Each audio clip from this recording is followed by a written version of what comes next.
And we are live. Yes, no big entrance like Jimmy always sets up. This is the High and Wide post game show.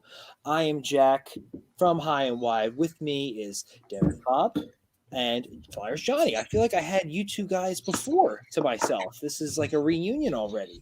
Did I miss the memo You're about the welcome. Twitter handle as the name? Because I Yep. can fix that. Yeah, no, well, that I'm was just your kidding. fault. I That's your really fault. don't know if I'm going to be able to fix it. No, but it's your fault anyways, so we're just going to It's go all like good. that. Every guest we have on just puts like their name, so it's no big Son deal. of a bitch. Yeah. So If you want more followers, but it's only if you want more followers. Like, it's not a big deal. If that's important to you. I want to hit 1,000. It so is what I'm it is. trying. I'm there, but it's like whatever. But yes, if you not a big deal. tuned into the game tonight, the Flyers got their first win of the preseason, defeating the Capitals B team 3-1. Ultimately, I think they looked pretty good. They did fall in a shootout, 2-1, which went, I believe, 10 rounds. Martin Jones started in net for us tonight. Samsonov started in net for Washington. A lot of noticeable names missing from the Washington roster, such as Alexander Ovechkin, Backstrom, Is he good? Wilson, Carlson. I think Orlov was out as well. A lot of noticeable names. We pretty much everyone. Pretty much Boston Bruined the Capitals like they did us. Either I don't way, see what the big deal is. Yeah, it's preseason. We won, Derek. Damn it! Yeah, that's all that matters. So, give us one. Backstrom Who right? gives a shit? Maybe that's why they green did it. jacket. Who gives a shit? I love that movie. A+ reference, honestly. Yeah. So some of my notes from the first period, guys. TK started things with a pretty nice hit. A couple of interesting penalties. They're really showing some emphasis on this whole cross-checking thing. Sucks. Yeah, it sucks. It sucks because like I wrote this on Twitter. I was like, it's gonna end up being like pass interference in football. It's like because like if you're not gonna call it every time, then what's the point of like enforcing it as hard as they have been? And it's so ticky tacky. Like it's not black and white. Perfect word. It's awful. Perfect way to describe it. Thank you. Penalties like that are so heavily I appreciate the referee's discretion, and when it's a new rule like that, it's going to be random. It's going to be real random, and it's going to suck. I just hope they stay away from that in overtime, and towards the end of the game, they just let the teams play. It's got to be egregious for me. What's going to happen? Like if this goes into playoffs and it actually matters. Like it's stupid. It's kind of what I'm worried about. Like of all the penalties you're gonna come down on, it's gonna be I get some are malicious, but that's why you had the cross-checking penalty in place in the beginning. Slashes are malicious. Slashes are malicious. Like spearing is malicious. Like every penalty there could be malicious intent to. It's just now you're gonna pinpoint one specific penalty and break down on it. So now honestly, we can anticipate something like that moving forward. We're like, all right, we're gonna cut down on slashing. We're gonna cut down on this. We're gonna cut down on that. It's like this is a snowball, and it's going to keep rolling down the hill. Bigger discussion, but I don't like it. It's terrible. If it's I didn't see the need. Like, was this a thing that was a problem? Like, I didn't. It kind of caught me off guard. I don't know. Like any other problem. I don't think so. I mean, I don't think they liked how free it was, like in the playoffs. But at the same time, like it's the playoffs, you let it go like that way. I think that was like the basis for their reasoning of it, because like. During the regular season, I think it was just normal, like it has been the past 2 decades, right? Yeah. Obviously you start to bear down on things as years progress, but like at the same time, like the it's not like I don't want to use the word soft because it's so overused, but like at the same time, like it's just so menial. Most a couple of these penalties, it's like 2 minutes is like when you're shorthanded is valuable. Like that's another goal. Like that's a lot of scoring chances, right? Like oh yeah, especially the one on Cam York the other night, but that's a different game. But. Yeah.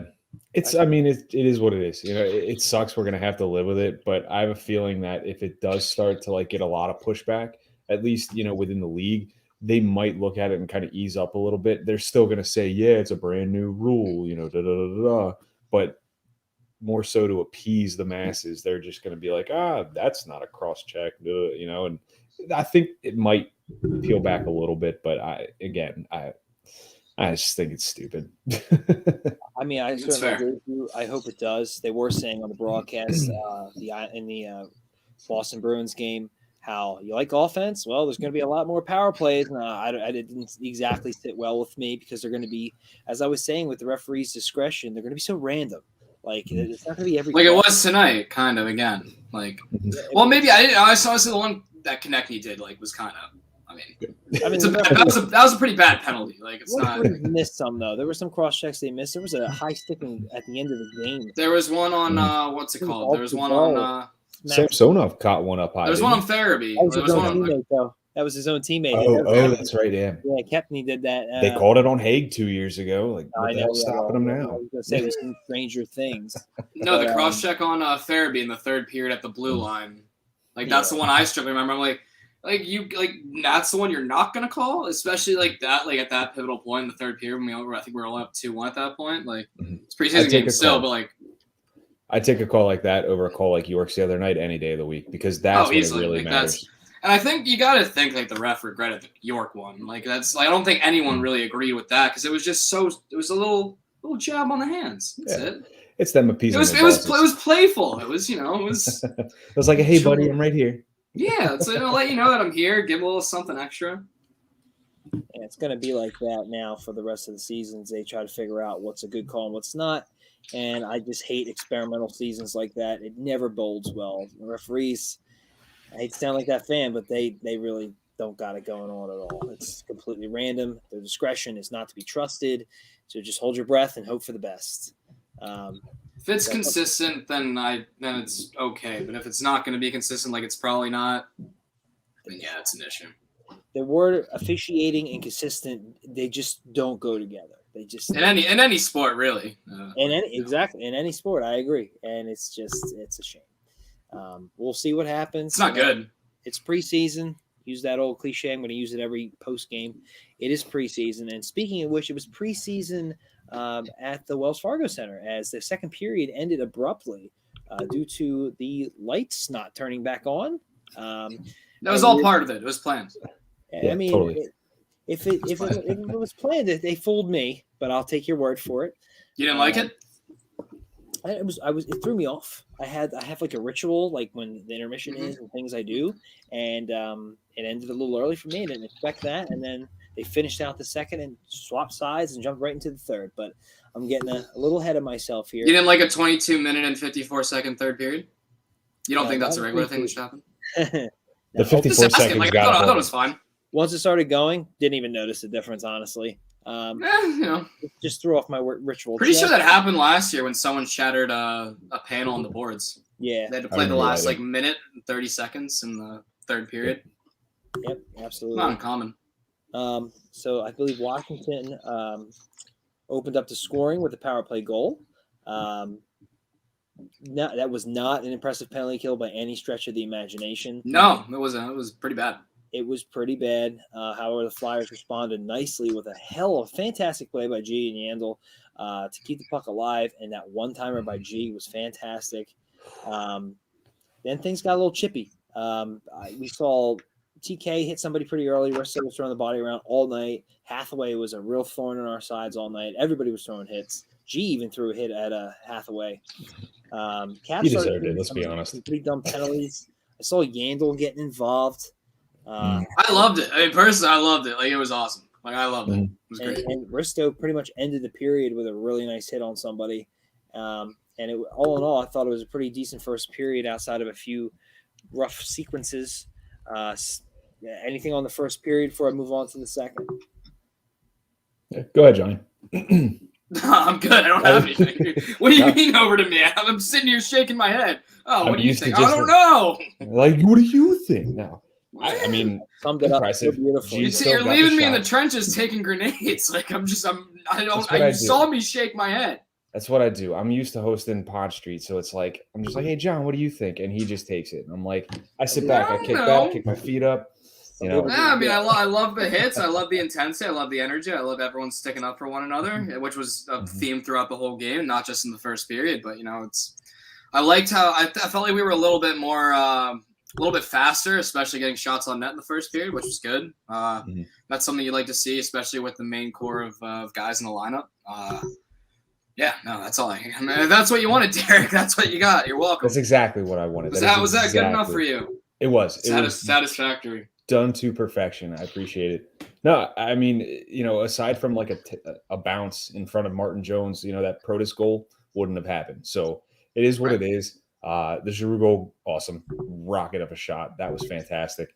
Yandel keeping that in the zone was awesome. I mean, he did a great job there. And then just the physicality. Like Ristolainen, I mean, people are going to pick apart that game no matter what because he's the new scapegoat, So people are it's polarizing one way or the other. But I love it. I love physicality. I think that it's something this team desperately needed, considering last season there was none of it. So good stuff so far.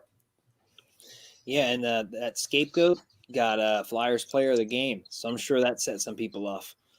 Yeah, I'm not making that up either. It wasn't me. Yeah, there's definitely people I just didn't like that at all. Yeah, I'll get over it. We're on the same team, but I hate certain players. Second period, Flyers continued to sustain pressure, at least for the first, I'd say, quarter of the period. There was a sequence where Braun kept getting shots at the point, and it was proven to me, not that I didn't already know, but it's been made official. He has 0 offensive upside. He missed a net twice pretty badly and put another one in somebody's pads. Just threw that out there. Then the cross-checking penalty on TK. We discussed that already. Go ahead, Johnny. Yeah, someone just DM'd me and said, look at what Robin Lehner is tweeting. And it's just like coming in now. Go to Robin Lehner's Twitter account right now. Oh boy. He's calling out Vigneault about something. Oh no. It says, is it common for workplaces to give out a really long name for a drug to employees when they travel, an Ambien? Should that not be by doctors or psychiatrists? Asking for a friend. This doesn't happen in Vegas, to be clear, but I know many other teams. I also been in teams that do. And then he calls out the Philadelphia Flyers, dinosaur coach treating people like robots, not human. Fire these dinosaurs, fire Vigneault. First story, I have proof. What the hell? What is happening? Yeah. And they say Ambien is a sleeping. Is he saying that Vigneault is giving players Ambien? That doesn't seem good at all. If someone's watching, can give a translation as to what he's trying to say. What did you get his? But this looks Nolan Patrick or something. I mean, I guess yeah. I mean, it has to be right. He's the only one there. I didn't even think about the Nolan Patrick thing. When did Leonard play under Vigneault? No, I'm sure. I think Nolan Patrick might be saying something about Vigneault to Leonard, and Leonard's calling him out right now, which isn't good. This doesn't look good at all. Somebody said, "Are you sure you didn't take any Ambien right now?" And he goes, "No, I did 8 years of team supplied Ambien, almost killed me." But I don't know. This feels like it's coming out of nowhere. I don't like this. I don't like this at all. Why are you calling out Things are just about to be good for us. Why does this always happen? Because nothing can be good. We can never have anything nice. We never, ever, ever, ever can ever have anything nice. And I used to like Robin Lehner. And he says at NHL, you know my number when you have enough. I'm just wondering, this guy, oh my God. Enough for today. For every day that goes by, the shit keeps going. I'll be releasing a story and proof from myself, ex-players, and current players on what is going on. Truth tea start tomorrow unless things don't get fixed. Have fun. Stay tuned. 1,000% involved here. Why would the Flyers are the only team called out directly, and Vigneault, where he said, I know other teams do this. Is it that he sees the Flyers as the biggest threat to the road to the Stanley Cup? Nolan Patrick is flat out talking smack. Dude, how much of that are you supposed to believe, though? Because, again, and don't get me wrong, I want to take this at face value. I don't want to discount the serious accusations that these seem to be. But on the flip side, you got to understand that, he was not happy in Philadelphia. There's no two ways about it. And how much of this is just him maybe trying to be that a-hole that leaves his job and leaves a negative review on Google, or something like that. It's putting it lightly, but man, fellas, this doesn't look good at all. This is going to lead to an investigation. It's going to lead to another distraction, and it might end up leading to a firing if it's actually true. Because that's not something that's typically. And it's not like we can hire Hackstall back because he's with Seattle now.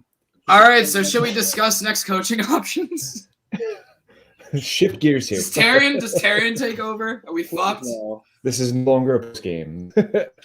Wow. All right. Well, this is no longer a post game. This is just another reason to just embrace the Philadelphia sports culture. We can't have anything nice. We can't even enjoy a preseason win at this point. This is what it's come down to. We can't even enjoy a preseason win. By this. I'm so sad. Oh, dude, this is going to be everywhere tomorrow too. You know, as soon as people sense we're happy in the slightest, more, just throw it on, just more. And the sad part is, this will happen, and whatever happens, and then we'll get back to whatever, and everything's going to be. This could honestly end up being nothing. But then something else is going to happen. Yeah, another injury or something. Robin Leonard. All right, well, let's I mean, if they didn't do anything, I hate to compare it, but if they're not doing anything regarding bigger situations around the league. Chicago. Chicago, San Jose. Yeah, there's a lot going on. So who knows? He's called out like that, but you know what? It'll come to light. I just hate how he said lots of teams and just literally just said our team. Yeah, he called us out. Many other teams he said, but can you not? And Vigneault were called out. Many other teams. Can he just not tweet without proof right away? Why is he now I'm gonna not be able to sleep tonight? Well, he's in his profile. He says he's a proud bipolar person. So if he's having a rage, but that's not. He could just be going off. We don't have to get into that. Still that's. I'm not here slinging accusations. I don't want to do that. that gets us in trouble. Sorry, we can go back to the post games. He wrote that in his profile. I didn't steal it. All right, make it up. It's there. So who knows? And people asked him if he was on Ambien. He said no. So we'll see what happens with that. Let's take a question and get back to the game for now. I want to die. Kent Renford here. I'm the only one who thinks they should have dominated the Capitals B squad more than they did. Thoughts? There's still a lot. There's still so many moving parts, or still so many new faces still learning to play with each other. I think it's still more of a feeling out kind of process for them. I also think that I don't think guys are really going out there 100%. Like you saw some shifts. The guys obviously had to prove, Morgan Frost showed great effort tonight, but it's a preseason game. You're not going to read too much into it. Hopefully, that's hopefully. Hopefully. No, but after one preseason game, we were already ready to label Ristolainen the worst acquisition in Flyers history, apparently. So yep. Yeah, reach your own conclusions. Yep, that's just it. There's two schools here. There's it's preseason school, and then there's the everybody sucks. Martin Jones is horrific, and Ristolainen was terrible. That's all I heard in these last 2 days. Is the Risto and Martin Jones stuff. And while I wasn't impressed by much, I'm not pushing the panic button either. But, I guess I did want to see them. Eventually they win 3-1. They definitely pressured play the whole game for the most part. Towards the end, Washington pushed a little bit. They were trying to tie the game. You tend to see that in any game. It definitely was a bunch of who's who on Washington. But, they're still somewhat pro players. It's going to be somewhat of a competitive game. I think because Boston came out and put us down 3-1 right away, and that game almost was out of reach pretty early before we fought back, and only Farabee scored for us. Maybe they were thinking something similar, but ultimately they got the win.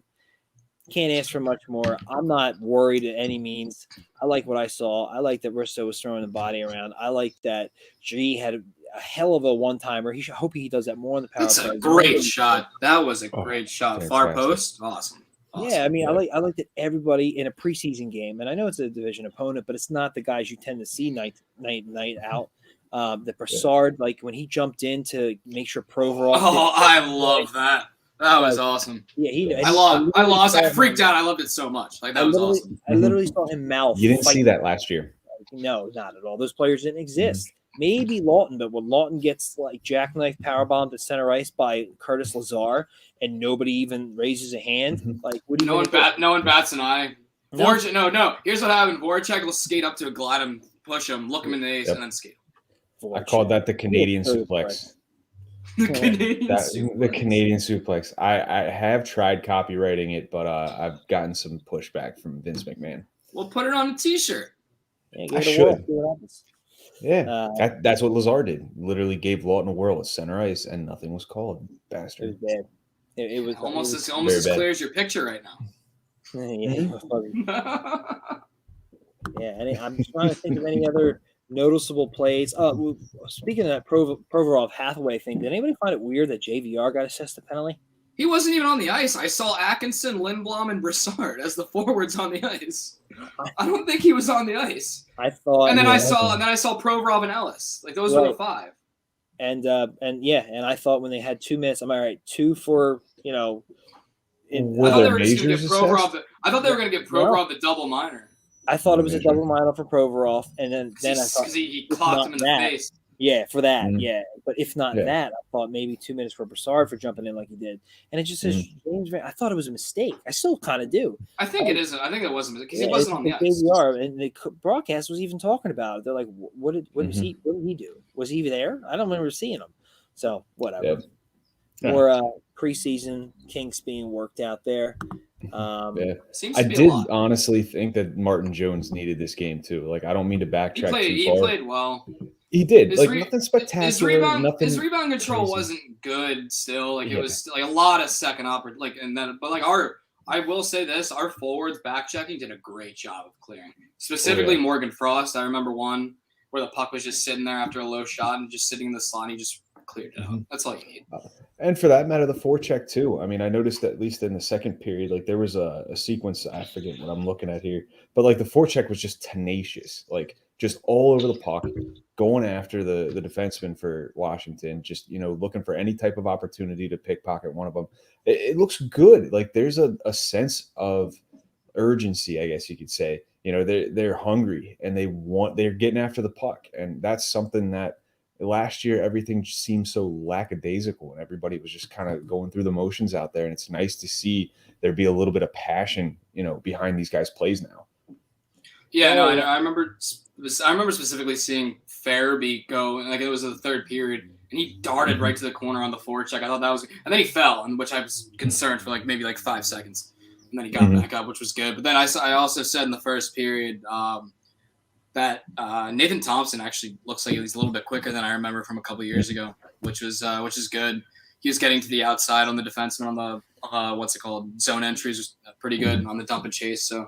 That's something I noticed. It's something small, but at the same time, those small things add up, though. Maybe that's what Winnipeg had last year. Maybe he got a little bit quicker, a little bit better conditioning. So hopefully, we'll see less gliding from him, more of those quick chops. For sure.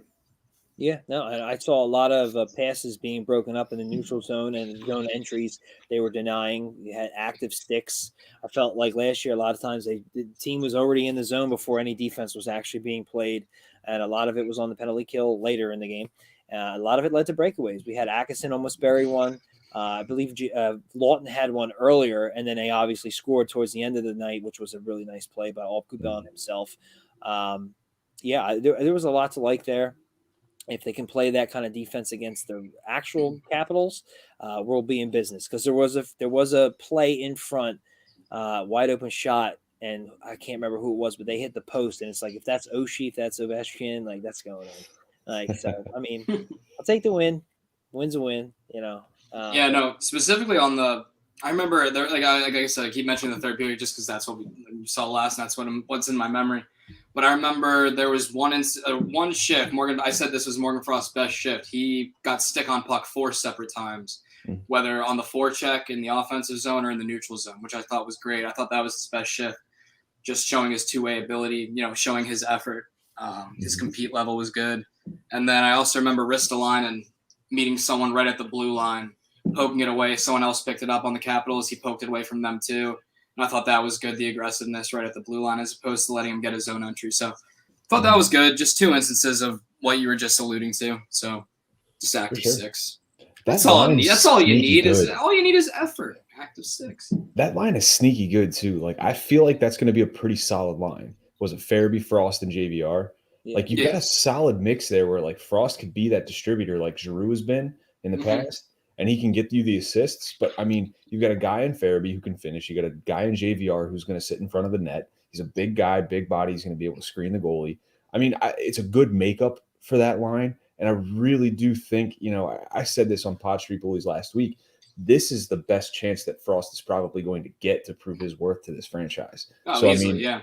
I absolutely think he can make the most of it. And I think he's with the right guys to do so in this role.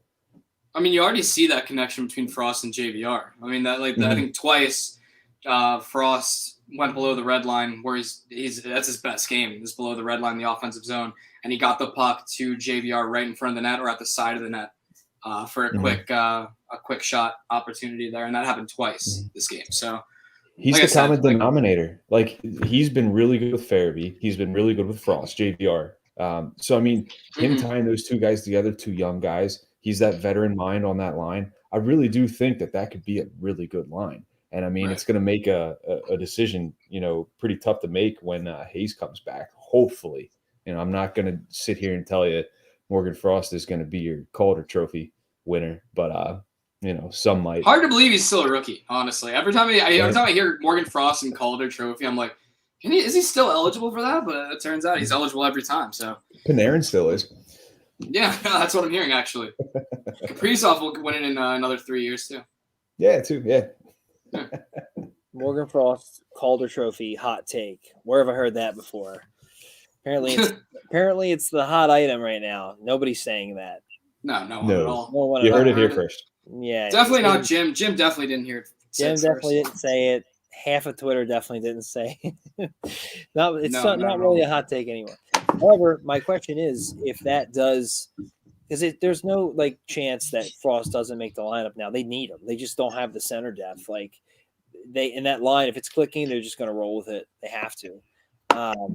How worried are you guys about? And I'm not worried. I'm just throwing this out here about Frost's his health in a second line center role. Not just his health, but also the fact that we need him. We need a better center, because if he goes down, you're looking at Nate Thompson or Bunneman. I mean, I like Brassard, but I don't like him in the top six.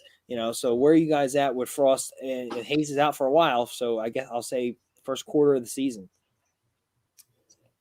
I'm not excited about our options if that happens. I'm not, a doomsday type of guy if it does, though.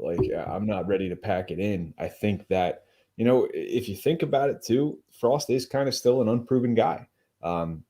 His first couple games in the NHL were fantastic. He did really well, but then he petered off. So seeing the consistency is the biggest part. We need to see consistency from him.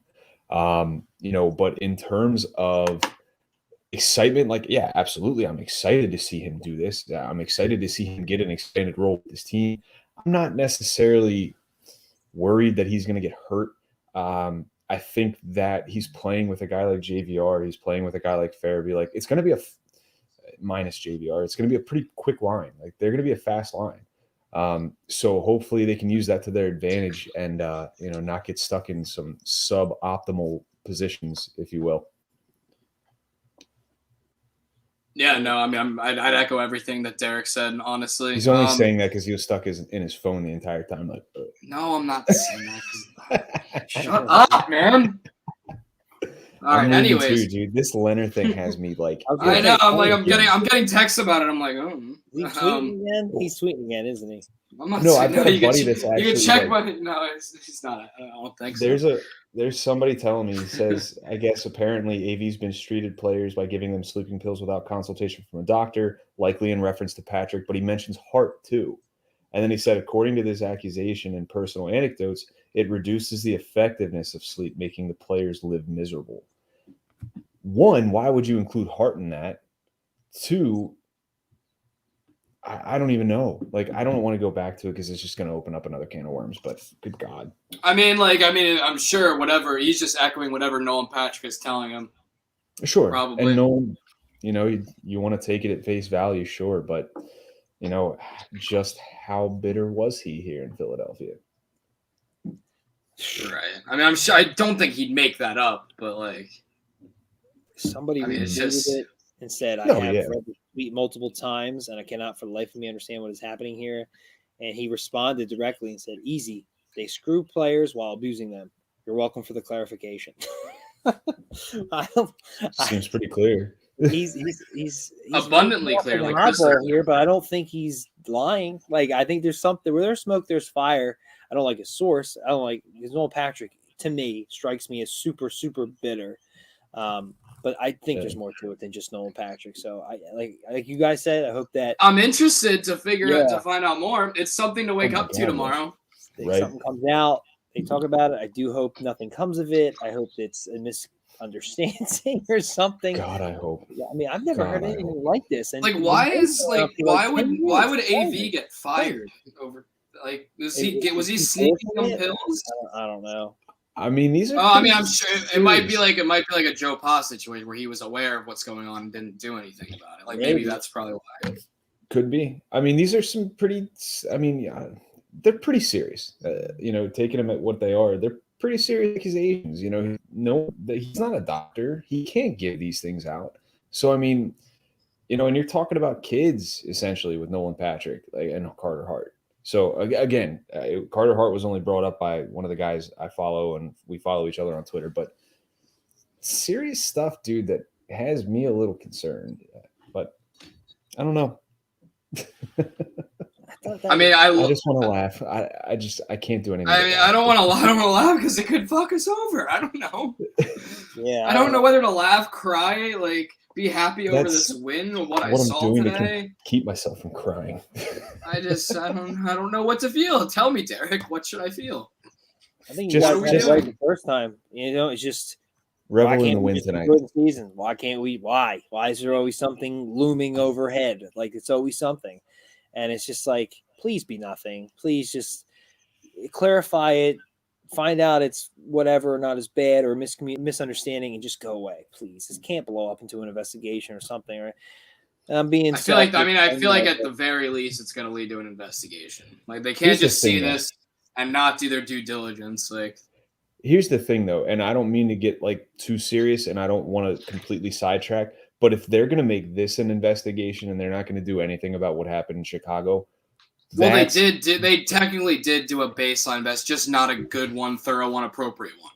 Yeah, but if they're going to make this a bigger deal than that, that's bullshit. I don't think that's going to happen. I don't think that's going to. I think they're going to do a very baseline investigation just to say they did something, and then it's going to probably go away. Just get the broom out, sweep it under the rug. Just keep an eye on how That's what the NHL does. That's what the NHL does. Keep an eye on how many players come out and back this, because that's what's going to make it big. Yeah. That would give it more, especially if they're legitimate players, especially if they're current players. But let's let that die. Think about the players. Yeah, let's forget that I wasn't paying attention to what Derek was saying and move on to the next topic. No idea what you're talking about. No, that was a good segue for that, though. That was good that you saved with the Leonard thing. You brought it back. Thank you. That's good. That's a good host right there. Listen to That's what I specialize in. The shameless plug. I did not pay Johnny to say that. No, I don't get paid. As you can tell, I'm not a host. I am a color analyst, and I'm the best I can here. So just clicking through the pain. Putting it all on me like lazy that. ass on a Saturday has a life. What a jerk. Who's got a life on a Saturday? Come on. I got kids. Not me. I got a kid. No. I got a kid. He's sleeping right below me, and he's probably hearing every word I say, thinking my dad's an asshole. Just gonna absorb it. Mm-hmm. I'm in for it. There you go. So, my three players of the game were Rasmus Ristolainen, who was also the Flyers player of the game. I like PPN tonight. I like Cam Atkinson, and I also had considerations for G and Lawton. Anybody else you guys would want to throw in there? Morgan Frost. I'm saying Morgan Frost. I liked him a lot tonight. Liked him a lot tonight. Everyone wants to nitpick something about his game. They're like, oh, he's not physical. He's not big enough. Show me something. It's like he had his best game today, and I thought he had a fine game. I thought it was good. Martin Jones needed this game. Only one goal. Had a couple good saves. Looked fine when the pucks hit him in the shootout and they didn't shoot it high and away. So or they hit the high post. And wide, I guess I should say. Or hit the post. Advertising. Yeah. So much free advertising. I really Lawton had a good game. Well, I didn't really notice Lawton until until his goal. Until he finished, because he had another one, and he had that issue last year. He had breakaways, he just couldn't finish. Dude, so it's nice to see him score a good one. His backhand 5-hole move is just so good. He's done that before. We've all seen it. It's very exquisite. It's very nice. It is very tasteful. It's like it's chef's kiss. Atkinson with the goal that he was fed from Lindblom. Lindblom looked great. I think Lindblom really is back. He does. He does. Today, Junior. But no, he. I barely graduated college with a master's degree. A master's? Jesus Christ! I barely graduated with an undergrad. But no. Shameless plug. Yeah, shameless plug. Morsel, baby, yeah. But no, Lindblom, I think, is looking back to, I don't want to say normal, but much better than last year. Very encouraging. You're seeing him keep up with the pace of play. We heard that he was one of the better conditioned athletes in training camp as well. So, all good stuff, against the B team, sure. But this is what you want to see. You want to see a team when you're icing basically your pro roster against a B team, you want to see them play like the A team, and they did. So, all good stuff. Players played really well. Martin Jones needed this rebound. Giroux. That top line, I do like Konechny on that top line with Couturier. I do like it too. I like it too. It's just it clicks. At first, I wanted Fair to be up there, but I like how Konechny and Couturier and Giroux are playing. The skill is clearly there. He had come out and said that Konechny was one of the most in shape, well-conditioned guys, and it's going to show this year. And he's all over the ice, so I'm seeing that he can really. He's shooting the puck. He's not hesitating anymore. He's not looking for the pass. He's just looking to shoot, which is great. Yeah, so that's all he needs to do with those two. I'm in agreement with you guys. Pretty much named the whole roster for who we thought played well tonight, which is good. Yandel, Braun, Provorov. But yeah, Ellis. Yeah, but everyone. I liked your thoughts on Lindblom, because Lindblom was a guy, and I know his issues, last year, that I was a little worried about, not because of last year, but more so because of what the good we did see from him was such a small sample size, and he was impressive. Don't get me wrong, but it was only like 20-something games, and it was like, is he really like this, or was he in a good situation? And he's out. He came back. We knew he wasn't going to do that well in the bubble, but now he's back for the season, and he was a little sluggish. You could tell the strength wasn't there, and it's just like, is he going to bounce back? Is he actually that player at all? And so far, what we've seen in preseason has made me feel better about that, which is great, because you're going to need that bottom six depth scoring and play, and I think he's going to be key to that, especially when some of our other guys are out. So Lindblom was a good one to bring up. I don't even know if he was quite labeled as a goal scorer ever. I think he was always known as that strong two-way guy that's a good playmaker on the wing. I don't think I think it was just by happenstance that it happened to be he got off to a good start to the year and was shooting the puck well, and it was finding the way into the net. No, good line mates too. I mean, think about it. Don't get me wrong. With. He's a good shooter, but I don't think he was ever labeled as that scorer. He was never a sniper. Fifth round guy with a body size. He's a tall guy. I mean, he even played center at times. When he came over, it was that scoring streak he got off to, but more so just, is he an NHL good player? Because with a fifth round pick, you don't know if it's a flash in the pan or if he can actually stick, and that's more of what I was referring to. And he looks fine. He so far he looks fine. Yeah, I'm not worried. Yeah, and that's really what. And God forbid the guy had freaking cancer, for God's sake. So on top of whether we don't know if he's an actual guy who can stick, who had a really good small sample size, he gets cancer on top of that. So it's good to see he's recovered. It's good to see he looks like he belongs, and that's just going to help the bottom six. Whether he's scoring himself or assisting, it's going to help that depth scoring just by his play. So, yeah, I'm glad we got to talk about him. Other than that, there really was the shootout, which I don't know how you guys feel about that. I mean, let's be real. This is where the Flyers lose a lot of points in the regular season. They have ever since the inception of the shootout. Nobody looked good tonight, or Morgan Frost had a nice goal. That's what I say. The one guy you wanted to scored.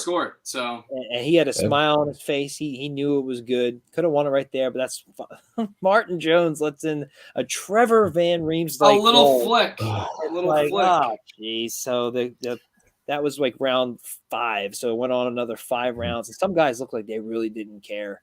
Ryan Ellis clapped a puck from the hatch marks, and he went a preseason game. Like Jesus Christ, he was headhunting. He just came in. He knew what he was doing once he touched that puck at center ice. Yeah, he's like, I'm clapping the shit out of this. Like, I don't care. So I don't get fined. So he just blasted it.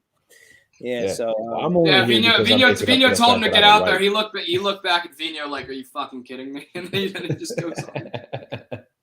Yeah, I mean, that was. He actually does. He actually does have a decent amount of career shootout attempts, though. That's what. Yeah, I think they said that before. That's what they said. I remember them saying that. Farabee's shootout attempt looked good. Johnny pointed that out in the group chat. Like Farabee's shootout attempt looked really good. That was just a really good, really clean. It looked clean. If he'd have waited that out, he'd have scored easily. He committed to the move he was going to do. You could tell because he expected Samsonov to open up.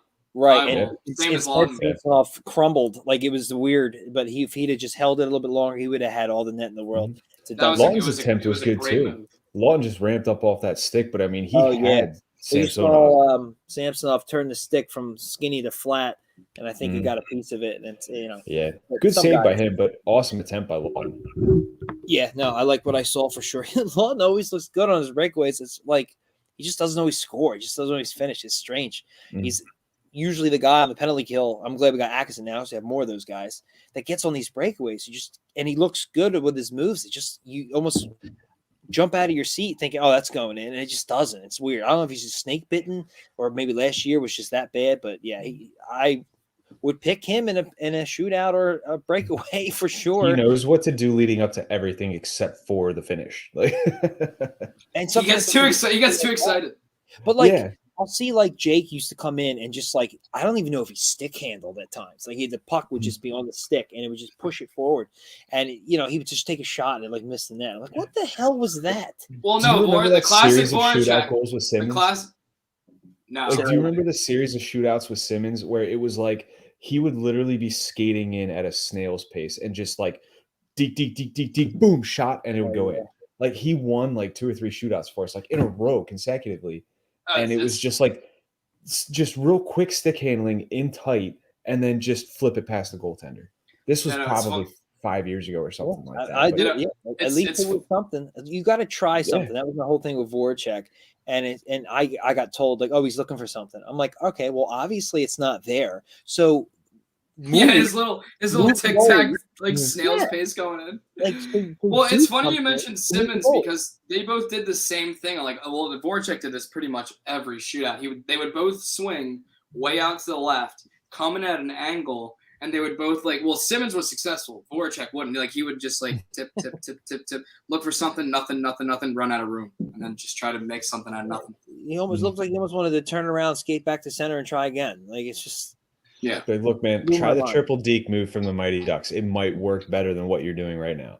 Yeah, that blew my mind when I found out triple deke was just stick handling. I was like, what? It's that easy to do. It's like, holy shit, like I could do that. Childhood ruined. Right? Or like Charlotte Conway was a Bush League player. Guys sucked. He wasn't even good. We'll talk about there goes their first captain. Only captain.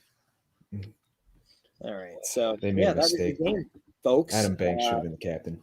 Preseason win, 3-1 over the Capitals B team, but a win is a win. Flyers take a dump in the shootout. Although Frost looked nice, Jones looked okay. Some players looked good. Show up on both teams. Yes, a couple of Farabee, Lawton had some nice attempts that we remember off the top of our heads here. Fellas, anything else before we sign off the post game tonight? I'm good. Nothing. I'm still dumbfounded. Post game. I believe they play again. What, Monday? Monday against Boston. Yeah. Monday against Boston. Oh, goody! Another Boston. Hart will be in net. Bad memories there. Boston pretty much started the destruction of the Flyers season. Pretty much Hart season. That's the old broken stick game. So hopefully we see a better play. Is Boston starting their playoff lineup again? We'll find out. Are the Flyers starting their full lineup? We'll see. I want to see some more Cam York. Is there anybody you guys are looking forward to seeing besides Cam York? So I just throw him out there. Even if they play tonight again on Monday. Maybe like I guess maybe they couldn't hurt to see more Tyson Forster with the full lineup. Maybe And they said Vigneault said this morning that Desnoyers, is that how you pronounce his name? Elliot? He's noticeable every time he's on the ice. It's like, all right, I want to see him in a preseason game. Let's see how he looks there. If he's so noticeable in practice, might as well give him a look. Other than that, no. I like Cam York too. Those are the three. But yeah, I'm with Johnny. I want to see more Tyson Forster. I want to see, especially if Boston's going to ice their A team. I want to see how Tyson Forster does against the NHL level competition. Played really well in the AHL last year. I think he did really well. And, we've been hearing that he's been playing pretty well. It hasn't necessarily translated to the score sheet. It doesn't always need to translate to the score sheet, but I want to see him. I don't want to say in an expanded role, but give him some power play time. Put him with some guys that are capable. Don't just put him with the Jackson Cates and the Desnoyers of the world that are, they're his level. I want to see him. Put him with, Farabee.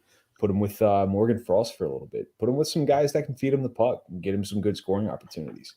So Tyson Forster's my guy. If I had to pick one, I'm excited about him. I'm not going to overhype it, but definitely excited to see what he can do. Yeah, no, I mean, those are all great names, especially Forrester. Not that it's on any level of similar importance, but I do want to see. I don't know if Hart's going to play the full game, but if he doesn't, I'd like to see Erisson again or Sandstrom. I thought both played pretty well in the time that they played. I actually thought we might see one of them tonight, but they decided to stick with Martin Jones for the whole game. And I think it was important for Jones to get a full game, which I don't disagree with. I don't want to see much of Jones until dress rehearsal. So I just want to see what we have, maybe a period or two. I don't think it's a big deal, but there's only 6 preseason games. We're officially at the halfway point, so I want to see. I'm going to see. We pretty much named all rookies, so I'm down for that. There is a pretty big 7th D-man battle going on right now with Sealer and how's the other one? Clendening. Clendening, yeah. As York is a unique situation, I feel like he's better served AHL. Yeah, 100%. Morin's out, and both those defensemen fit more of filling his role, which is AKA Braun's role. And they make more sense to carry if you do carry a 7th defenseman and sit in the press box because you want York to play. So I'll just finish this with asking you guys, which one do you have ahead of the other? Clendening. He's been here. He's done it. I think it's been clearly stated now. AV trusts those veterans and the guys that have been around the league long enough. I think Clendening's a role. I don't want to say reliable because I don't know his game very well. But he's the guy that's been around the league. He's been in these positions. I think 7D is Clendening's for the taking. I would say, I think I would go with Sealer. I mean, it's close. I mean, it's not like one's vastly better than the other. I mean, I think Sealer played 82 games maybe a couple seasons ago, maybe last season. I have no idea. Definitely not last season, maybe the season before. But Sealer's shown the effort. What I've seen, he's shown the effort. He's blocking shots. I mean, sometimes at will. Sometimes for better or for worse when he's out of position. I've seen that a couple times, which is, is what it is, I guess, when you play that kind of style. But I've seen equally, inconsistent play with Clendening too. So, you're not going to get anything great from either of them. So, I mean, it's, I'd say you're not Sealer. Looking for Ray Bork back there. You're just looking for a guy that can plug in when he needs just to someone play. who just does the simple things, can pass, not turn the puck over, and can play 10 minutes a night. Yeah. Yeah. No, I mean, yeah, exactly. We're not talking about a second or third center battle here. This is your 7th defenseman. I lean right now towards Sealer. I do like I just noticed him, not always for the good. He did take 2 or 3 penalties in the second game, but Clendening took 1 or 2 also. So I mean, but he did draw one. He did. But you're right. They're essentially the same almost. I just Sealer has that saucer pass off his face. I brought this the 3rd time I brought this up. Blocking shots left and right, throwing hits. He was throwing hits. It was him and Ristolainen in that first game. So if it were me, and I get what you're saying with the familiarity with Vigneault and Clendening, I lean Sealer a little bit right now. I mean, we got 3 games left, so I'm sure we're going to see them. It is the 7th defenseman, so I'm not going to be upset one way or another. I've noticed Sealer a lot more. And maybe for a defenseman, you don't want to notice him, especially in that role. But where I've noticed him has been why we are all pretty much fans of Ristolainen so far. He's laying his body out he's throwing his body into other people's bodies. Like it's what we wanted to see. It's what when Moran comes into the lineup, it's what I expect to see. And they're pretty much fighting for that spot. So I'm sure we'll see a mixture of them anyway. I'm just curious who breaks it out of camp. So it is preseason. Not much to talk about, but we almost went an hour. I'm very proud of you guys. That's amazing. That's all I got. I'm sure that's all you guys got. Two great talkers here. I know. I said I love to talk. Actually, I don't get that a lot this time. Like, I mean, I kind of was before, but I'm in host mode. I'll just throw the questions out there and let these guys go. I didn't start. Tell Jim to keep taking nights off. We're good. But yeah. Stay on the bench, buddy. So far, so good. We haven't missed a game yet. 3 preseason games, 3 preseason post-game shows. Fantastic. So, any of you guys want to plug anything? No, Anthony, better get on one of these nowadays. Yeah, absolutely. Anthony, if you're listening, get on the goddamn show. Regular season game. Maybe after the Kraken or something like that. Yeah. Listen to Pod Street Bullies too. There you go. That's true. That's about it. That's about it. Me, John, and the Mats. Pod Street Bullies. Check it out. They always do good work over there. That's why we teamed up with them. We try to at least. As usual, High and Wide will be back on Mondays now. So they're live on Monday, release on Tuesday mornings. And we'll do a post-game show as well. Wow, maybe we'll have a lot going on Monday. I'll have to figure that one out. Maybe it won't be on Monday, so we'll see. But thanks for tuning in. Thanks for checking it out. Your Yeats player of the game is Rasmus Esalainen. So please don't hate because the Flyers picked it. So we're just piggybacking off of that. And the promo code. The promo code is HW. Please use that for the stylish shades they have. Mine make me look like the Macho Man Randy Savage, and who doesn't like the Macho Man? So there you go. There you have it. Boys, gentlemen, everybody, thanks for joining us, and we'll see you next time.